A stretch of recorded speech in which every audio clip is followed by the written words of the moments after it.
Radio Pakistan Rawalpindi FM 93 से programme सुन रहे हैं। आपकी फरमाइश में आपका मेज़बान आमिर असगरी। दोस्तों, प्रोग्राम के आखिर में एक नज़म आपकी समातों की नज़र मशहूर शायरा एनी ज़ा सैयद, जो कि नज़में बहुत खूबसूरत कहती हैं, उनकी एक नज़म है मोहब्बत। फिर ऐसे ही खूबसूरत गीत प्रोग्राम के आखिर में आपको सुनाऊंगा कि थकन से चूर चेहरे पर मोहब्बत की किरण उतरी, तो आंखें ख्वाब में चमकी, लबों पर चाशनी बिखरी।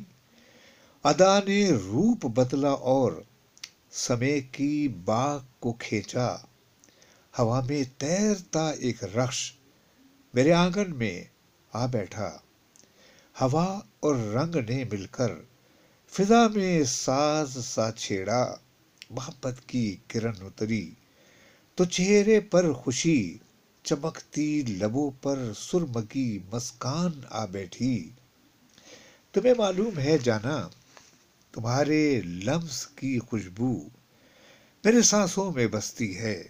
तुम्हारे कुर्ब का जादू, तुम्हारे कुर्ब का जादू मेरी पोरों में रंगों की धनक बनकर मुझे शादाब करता है, मुझे सैराब करता है। मगर जाना, तुम्हारे लफ्ज़ का जादू मुझे आबाद करता है। थकन से चूर चेहरे पर मोहब्बत की किरण उतरी। दोस्तों, ये नज़म आपको कैसी लगी मुझे ज़रूर कॉल करके बताइएगा। आइए सुनते हैं मोहब्बत के बारे में ये खूबसूरत गीत।